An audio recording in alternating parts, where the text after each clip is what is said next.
Continuing to remember our longtime colleague and friend, former Channel 7 anchorman Bill Bonds. Tonight we hear from some of the people who had to routinely face the newsman. They say who never cut anyone slack in the quest for the truth. 7 Action News reporter Jane Park joins us live outside Broadcast House tonight. Jane?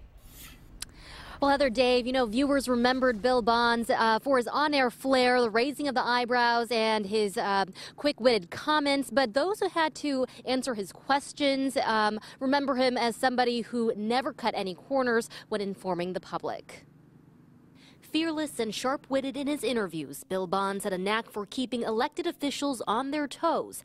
As former Detroit Mayor Dennis Archer says, you had to be prepared to face him and his penetrating questions.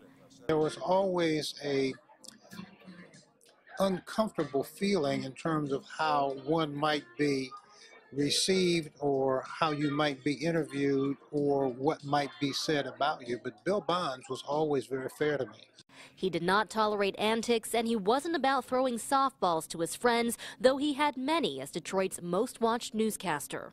Bill Bonds made it very clear that if you did something inappropriate, you're going to be wound up on the television screen and you don't want to be there. Oakland County Executive L. Brooks Patterson says even he wasn't cut any slack during one-on-ones. His friendship with Bill goes back 40 years.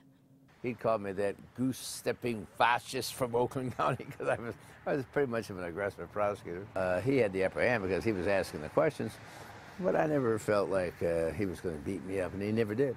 It was Bill's skillful probing and calling foul when he smelled it that caught even the competitors' attention. People admired him, and whether they liked him or not, they watched him. He was different, he was unique, and he always told you the truth. As local dignitaries, former colleagues, competitors, and viewers mourn this great loss, they say Bill Bonds will be remembered as a staunch supporter of the people and city of Detroit and for his unwavering demand for integrity from those in power.